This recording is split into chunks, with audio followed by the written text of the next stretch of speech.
بلوغ تهو في بلوغ تهو أبو إسيدا أسمتك كان وجلال تنين فدا مكان كونين يجا مصطفى دبر Maqaa إبراهيم maqaa sun anillee maqaa suni Khalifoon maqaa dubbifnaan suni dhugaadha. qoree namoota gartee manguddoo sana akka baaftan anillee hin barbaadu. أرى لما فا السلام عليكم. أولي جلتو في نمين ترى isiniifillee gaarii miti, sabaafillee gaarii miti, maquma Oromootiifuu gaarii miti. Waan takka wal shakkuudhaan yaadaan adda fiiguu edoo hin taane obboleeyyan kiyya wanni na bira jiru tana. Taniin quba qabuus tana. Obboleeyyan kiyyaan tana booda wanni takka wanni niin isinii godhu hin jiru. Bakka ittiin jirtu tana. Deemnee waliin barbaadu. Yommuu gartee lakkii antanaam na dhiibdanii saniif na dhiibdanii akkanaam na dhiibdanii hojii namni kun adda hammaachaa deema adda fagaachaa deema waan ta'eef waan akkasiisan piliis akka ofirraa eegaa gizee dubbannu yaada kana nun jaa galatooma. جلتو مي نمين ترى جرتو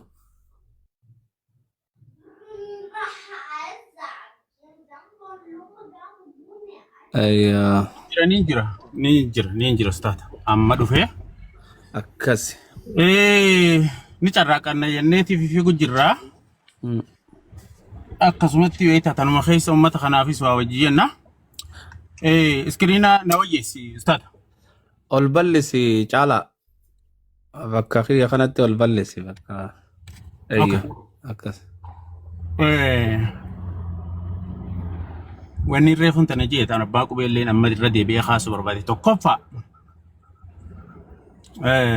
نمني أفرن تكو كغافي نغافن نمر بعد أسكيسا أيه متى خنرا قدو كباچون دنداني ديما متى خنرا وان بيخني سنكباني akka ijoolleen sadeen kun hanga dubbiin kun gargar ba'uu dhimma isaanii kophaa qoratamee hanga ba'u akka dubbatamu barbaadu. Gaafis na gaafachuudhaaf hin danda'amu. Na أيه gaafachuus hin danda'ani. Waan inni isaan bakka bu'ee fi isaaniif illee wanniin isaanirraa argamsiisee uummata saniif jee gaafadhees waan hin jirreef jechuudha. Tokkoffaa akkasii kan lammadaa halee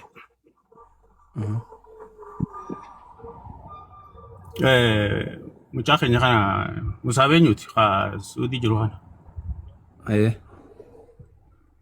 akka carraadhaa sagalee isaatii walirra dhufe achi obboleessa keenya caalaa kanaa jira. Yoo dubbiin har'a murtigoota irra deemuu jirtu tuni borutti dhaabbannee gabbaaneeti hattuu maallaqa uummata cinaaksan hattee turaadhaa fi Ustaaz Hamzaa xiqqeessinaa jedhame. Wanniin turumbaduu kiyya reefuun tana gaafii tana si gaafadheef. Turumbaduu na dhagaa. سلقة سلقة Wanniin Sin lagaatu. gaafii tana haaftanii jeef kanaa jechuudha. Yoo kanarra dhaabbattanii gaafii kana haaftanii isinuu nama cubbuuti jechuu barbaadeeti turumbaduu. Yoo Wallahi sin ammoo quban qabnu rabbi nu arga. uummanni waan kana quban qabne waan kana gaafate haqa qabdanii mirga qabdanii arras gaafachuu itti deebitanii illee gaafachuu hanga wanni sun bakka ga'uu yoo ga'uu baatellee ummata kana itti dabartanii akka inni waa argatee akka gargaarfamu godhuun dirqama keessanii maaliif irraa dhalattan hawaasa kana irraa dhalattanii jechuudha. Ana faan Ustaaz Hamzaa faan Khalifoon faan jalqabumarraa hoo waan kana waan wajjin itti deemaa turre guurinsa irratti illee qindeessuu irratti illee nama kakaasuu irratti illee waan kana irratti hojjechaa turre nu kanaa fi kabiraallee kaafee hundaa gaafachuudhaaf mirga qabdanii gaafachuus qabdanii. Tokkoffaa Ustaaz Anillee Hamzaa mirgaan qaba waan ta'e irratti أوسي hirmaadheetiin jira maallaqa جالا irraa kanneetiin jira. جالا Caalaa muut qabat. No, asirratti nama tokko daangaytanii kaan hin gartee ol Caalaa. dhufuu Mee obs. Caalaa. Caalaa obs. مين وانت كان دقيقة جرى خيني Alaa nuuree قلت mudgodhi Ani kana. Ustaaz Hamzaa Laal. dubbatu obs. gaafii isin gaafatuu barbaaddan akka isin gaafatuu barbaaddanitti isin bakka bu'ee anaa gaafata nam tokko hin dubbatin.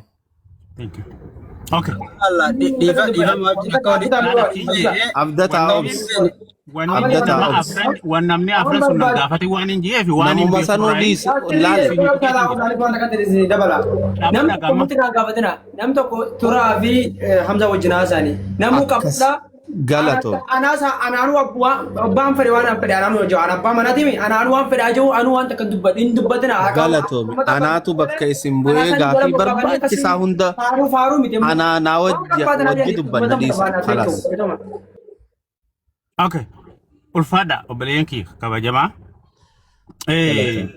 Kan biraa dhimma maallaqaa irratti gaafa duraasan akkuma amma duraas maallaqa kana ummata kanatti dirmannee lafa lolaasan keessatti nama Afran nawwala. addanuu baataa dura. Mee obsikaa nurraa isa caalaa maaliif nurraa nu obsikaa? Haasa'u jirra. Adeem semegis takka. Kadhaan nu kadhatanii. Dubbadhu. Yoo ustaadamta caalallee waan takka tokko jira waan dubbachuu barbaadurra namoonni afran sun eenyu feenyu. Ustaadamta nama anaa bakka isin bu'aa jee warri waan kana haasne silaa filatee bareedana fakkaatte. Ustaadamta ati koree keessa jirta bareeddu baadiyyaa ni jirta ati koree keessa. Ani koree miti garuu ani koree miti hirmaatu. Ayyee hirmaata namuu hirmaatadha. Nama koree keessa jiru isin yoo wal gaafattan nabiyaatti uffataman qabu. Warri namni koree keessa hin jirre namni tokko namni gartee namni damiin turaan jirraa walabaa haa gaafatu. Ustaadamtaan ofiifuu gaafatamaadha. Akkamitti deebee damiin turaa gaafata? Lakki hoggaanniin gaafadha jiru kana laale turumbatu hoggaanniin gaafadha jiru ani gaafii ummanni dilareefoo haasa'u jiru waaniin quba qabuuf waan san gaafataatiin furmaanni kam akkatti argamus asumarraa waliiwwanni godhaa deemu. Waan inni isiniif hin godha jeetanas. Ayyee bareedduu baadiyyaa namoota kan akkasii jirti damiina.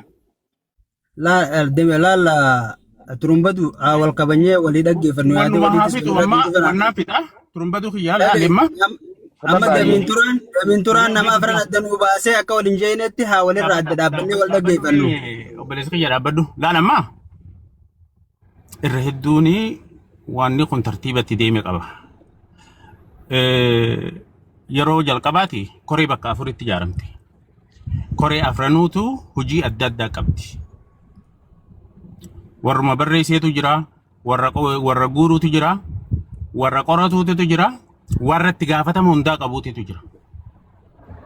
Isaan duuballee akkasuma manguddootu jira, bifa sanitti koree ijaarree turumbatu. Gaafa xumuraa mana Ustaaz Hamzaatti gaafa tokkos goone gaafa lammadaallee gaafii fi dubbiin dhufnaan mana Ustaaz Hamzaatti garaagarummaa maallaqni hangana harkamee hangasii miti kan jiru irratti walitti dhufnee ragaadhaan waan risiita qabu waan baankii irra seenee fi waan biyyaalaa kana seene tokko tokkotti khaliifoo as yaamnee shaafiin nama hunda kan wanni kun bira ga'ee fi nama kennee wajjinuu hunda as yaamnee wanni maallaqaa maallaqni hangamii qulqullaa'ee jira gaafiin qabu. Maallaqni eega qulqullaa'ee adda baanee boodaahe maallaqaa qaba. Osuma turiin maallaqni qaban. Rabshuma san keessa. Maallaqni qabamee taa'aa ture. Mustafaan faraqaa takkaa miti faraqaa sadii oli dhimma ummata isaa yoo dhaloota Mustafaan ummata kanarraa dhalate hawaasa kanarraa dhiigummaadhaan isaatu na caalaatti aana. Ana onnee tiyyaa fi tasaa keessatti nuti ilmaan hawaasa kanaati maal goonaa fi maal godhuu dandeenya waamajuu takkitti qofaatiitu nu keessaas jira sanuuti isa keessa jira. Mustafaan gaafa dhimma kanatti seenuun beeku kana duraatis hin beeku yaamneetiiti dirqama akkana fudhadhu inni dirqamatti kanneen dirqamni maali dirqama lammummaati dirqama dhalootaati ilma isaatii jechuu ilma hawaasa kanaati dirqama san fudhate. Dirqama san gaafatti kennu aanaa itti kennu. Kan inni itti kennu gaafa manguddoo gurguddoo qabdanii nama amma booda gaafirraa qabda yoo jiraatte Mustafaadhaa miti jechuudha. Maallaqni Mustafaa biraahis bahee ana harka jira. Turaan isa kaa'e jettanii nam afur gaafattan. Warra lammii tana keessaa jiraa lammii kanaa nam afur gaafattan. Qa'ee ibiddirra deemu jiru tana keessaa. Namni afraniin isinii kennaa jechuun yoo gaafii qabaatan maallaqni sun eessa jira kan jedhu gaafii qabaannaan nama afur gaafattan amma booda. Turaan maallaqa sana eessa kaa'ee kan jiru. Namni afran ati gaafattu. Damiin Adem Jaarsoo, Adem Idris, Ali Nuur Suudii jira. Hassanaashi as anaa fi turumbaduu bira jira. Jarri kun hundinuu manguddoo hawaasa kanaati. Manguddoon biraa kan biyya keessa jiru ani isiniif iyyamu. Warri qalmaa nama dhiyeessuu barbaadan, warri diinaa nama saaxiluu barbaadan narraan harkattanan. Abadan. Abadan hin harkattan. Wanni isin barbaadu jirtan qalmaa nama dhiyeessuudha. Manguddoo biyya keessa jirtuu fi manguddoon amma isinii lakkaa'e tana Ahmad Hassan, Hassanaaji, Ali Nuuriin, Aadamiin jara kana walii yaamaati isaan gaafadha. Isaan illee manguddoo biyyaa san manguddoo lammii tanaa tan lammii tana keessatti jiraa lammii taate isaantu yaamee isinii himaa isaan gaafattanii jechuu anarraan harkattan. Manguddoon sun eenyuun irraan harkattanii jechuu. Maaliif haala lafa saniitiin beekaa? Waan uummanni keenya keessa sun jiru keessa jiruun beekaa. Kanaafuu narraa wanni harkatan takka illee hin jiru. Maallayni ba'ee jira Ustaaz Hamzaa. Baalamni ati seente takkaa diigameen beeku. Baalamni seennes takkaa diigameen beeku. Hawaasa keenya kana keessaa nama osoo hubatiin dubbatu. Hoggaa haasawaa fixatte damiin turaa fixadhe naanjii gaafii sadeen takkaan qaba. Maallayni guyyaan eega bahee baankii manguddoon biyyaa barbaaddutti eega seenee arra lammaffaa. Assalaamu alaikum. Ole galatoomi damiin tura waan takka taniin fuulaa fuulletti ummatatti haasa'uu barbaadutu jira. Maallayni bahuu isaa takkaffaa ragaa puruuf tahee baankii Mustafaa Dhabar Ibraahim irraa bahuu isaa takka ragaa puruuf tahee agarsiisuu qabna. Talamadaati maallayni risiitni isaa jalqabarraa ilaa hanga dhumaatti nu bira jira. Takka takkaayyoo haalaallu je'ee ummanni baasee agarsiisuun hin danda'a. Maallayni Mustafaa Dhabar Ibraahim gubbatti seenee baankii tana gubbatti seenee waliigalli isaa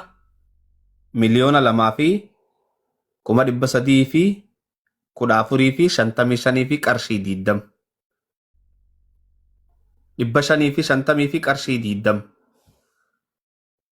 Okay. Maallayni guyyaan kun guyyaa kami? Kan maallayni kun asitti seenee dhume jechuu. Nono halaalame dhiifama sorry. Maallaqa kana guyyaan nuti baankii irraa baafnee laallee guyyaan nuti baankii tana risiita kana finnee laallee Januwarii bara 2016 sa'a 9:42 irratti waliigala maallaqa baankii tana keessa ture jechuu. Eenyu fi eenyu akka ergees tartiibaan asirra akkasit jira. Irra ol deemnee laaluu dandeenya. Kana yoo haalaallu jennu. Talamadaati. Akkaawwantiin tun buloog tahuu fi buloog tahuu dhabuu isiidhaa. Asumatti kana wajji ilaaltaniin fadhaa. Maqaan kun eenyu ja'a? Mustafaa Dhabar Ibraahim. Yoona waliin harkaa jirtan. Haaya. Asirratti restricted dateidha. Block date. Guyyaa baankiin tun block taate. Bara 2025 baatii 11ffaa guyyaa 11. Haya, eegasii immoo irratti haasoynee maallayni kun bahee ummata bira gahuu qabaa waan ji'us irratti dubbannee turre. Wanni maan tana barbaannu haa adda qulqulleeffachuu barbaannu. Haa ummataaf illee qulqulleessuun nurratti dirqamaa. Haa amma booda maqaan nam tokkootu as keessatti hin kaane. Maallayni san ummata bira gahuu akkaawwantii Mustafaa Dhabar Ibraahim irraa tiraanisfar tahee dabaruu isaa namootan dabarsanii fi resiitni agarsiisuu dandeenyu jira. Damiin turaa keessa. Yes, wanna si ergeetiin jira garuu ka Mustafaatii fi maallaqa hangamtu bakka takka dabree kan jiru transakshinni kophaatiis ka biraani jira. Sani amma bar eenyu deebisaa kan nu jira da bar ustaada waniin gaafii han qabu. Ummataaf kan nu jira damin tura. Ummataaf kan laala kigoonu. Akigoonu. Okay. Anamma anaa fi atii fi abbaa qubeetii takka khalifa kanaaf osoo hin ta'ini ummanni keenya kan jala jiru kuni waan irra jiru sana haala irra jiru beekuu qaba. Beekuu qaba. Ni eega bahee guyyaa beekuu qabaadha. Yes. Wanni gartee arraan tana namni mirgaa fi haqa nu hunda caalaatti qabu har'a nama turumba duufaadha. Qabeenyi uummata sana eessa kutee. Maaliif yoo qabeenyi sun badee dhabamees ummata kanaaf ka gartee gabbahee iyyuu fi qabu tokkoffatti isa faadha jee waan hin amanuuf jechuudha. Kanaafi maallaqni risiita si ergeetiin jira. Kanarra naa ergidameen tura kanarratti kana siiniin dubbisaa qoy kana sittiin haasa'u jiraani wanni kiyya kaan hin qabdu WhatsApp kiyya kaan. Wannarratti si ergee bar. Telegram laal. Yeah, thank you. Telegram laalteeti gaa ustaada laal amma waa waliin jennu. Waan keessa dabarree fi haala uummanni keenya keessa jiru wallaahi akka namni argu kanaa miti yaabbileessa kiyya. Ustaada kiyya haalli lafarratti lafa san irra jiruu fi haalli as deemu jirulleen haala hedduu badaati. Okay. Kanaafi maqaalee maqaa kaan manguddoota sanii naa dhoysitaa. Okay. Akkaawuntii inni irra dabreesi aga takka teelimik gooteeti maqaa naa dhoysi. Ammaantii garsiisi. Guyyaa wajjin jira wanti risiinni. Khalas. Tole. Amma wantiin amma nuti asirratti agarsiisaa turre kaniin amma agarsiisaa ture. Kabaankii Mustafaa Dabar Ibraahim irra jiru maallayni waliigalli isaa meeqa ture sa? Lamaa fi 314. Lamaa fi 314. Miliyoona lamaa fi 300. Jira keenya maqaan maa dhokata turumbaddu maqaan maa dhokachuun barbaachisa. Obsimee caalaa oroot. Maqaan wanni dhokachuun barbaachisee bakka kanatti naasii macaalaa seeftiidhaaf gaarii miti waan uummanni keessa jiru hin beeytanii gaarii miti bakka dhokate maqaa yoo dhokate ammaawuntiin uummata bira gahuu barbaanna malee nuti akka ammaan duraatti maqaanii fi akkaawuntiin ol baatee warri harkuu qabu harkee keessaan nu himuu qaba. Yaa. Yalla Hamza. Laali bakka kanatti waan isin himu amma laali warra sanii amma khaliifoon boodoggaa asirraa gabbuuta walii hidhattanii ustaada walii hidhattanii turumbaduus yaamtanii isa san dubbisuu dandeessa warra san jira wajjin dubbisuu dandeessa akka dubbistan isiniin godha. Ifiif suduudhaan dubbistan khaliifoon amma waggaa dubbise eenyuuni beekaa jechuu ganda san keessatti namni kun maal akka ta'e eenyu faadhaan beekanii jechuudha warra dirqamni kun irra kaayamu kun eenyu faadha. Yaa ta'een gadda nu mudatte nutti hin deebisinaa rabbi sodaadhaa guyyaa lama qofa. Maqaa sun anilleen maqaa sun qoree namoota gartee manguddoo san akka baaftan anilleen hin barbaadu. Sirrii miti jala caalaa. Laal turumbaduu dhagaye. Ijoollummaas jira. Wanni amma kaan fayyisuudhaaf kaan ajjeesisuun sirrii maayyeetti bareedu. Dhagaye turumbaduu jireenis dubbachaa turre wanni ummataaf godhame asirratti hin himamu garuu keessaan namoonni amanamu dhaqanii ilaalanii hawaasa bira ga'ee jennaan ga'eedha chitti dhumatte. Nuti wanni nuti barbaannu bakka bira ga'ee ijoolleen tunillee nameenya qabdu waddaa fidaa caalaa siyaasumaan agarsiisati hambareeru maaliif ijoolleen tun onnee qabdi warra boru waa godhu dalagaa ammas hin gootan tana warra isin irraa fuudhee boru hawaasa kanaaf waa uumu waa godhu hamminna fi miti. Dalagoo isaanii dalagee waa turumbaduu dhugaa dubbannaami wahuma kanaa namni gaffidee dalagee diinagdee kanaa maddisiise ijoollee tan. Kanaafuu waan ijoolleen kun dalee galata ijoollee tanaa deebisaa naamusa godhachaa jira. Ijoollummaan jiina turumbaduu kan dhaggeeffadha gaatiin kabanyee baatii wanta saala wanta ta'u jirra yoo gartee uummata kana taate ijoollummaa gojennu amala hangafoota kan hundaa'u lolaati isaanutti himanii obsa hin jarjariin dhiisime ammaaf. bakka fiigaddaa qabsoota deemanis nama dhaqanii jedhaniiti.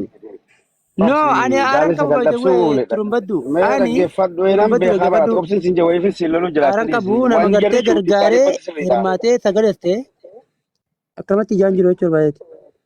dhugaa keetti bara haqa qabdaa waan rizaaltii waan dalaydee arguun suni wanni waan booda dhufaatiif karaa booda waan booda gootutti moraalisi booda si'eessiti san arguun gaaruma namuu waan dalagee rizaaltii ishee arguu namuu Aboo irratti arranfamne bar nuti maallaqa taniif uummata taniif dhaabbannaan Somaalota jaanii irratti nu arranfamaa turre bar akkamitti marra waan qabu Somaaleen namaati Islaama keessattuu waan qabu dhagee ati amma obsi waan arguu feetu keessan ustaadamtaa fanaas agarsiisan yoo argu malee jette achiin arguu qabda maqaa namootaa immoo asirratti baasanii himuun kanatu waa kanaa geessineen suni dirqama arguun qaba ijjati jaan dirqama.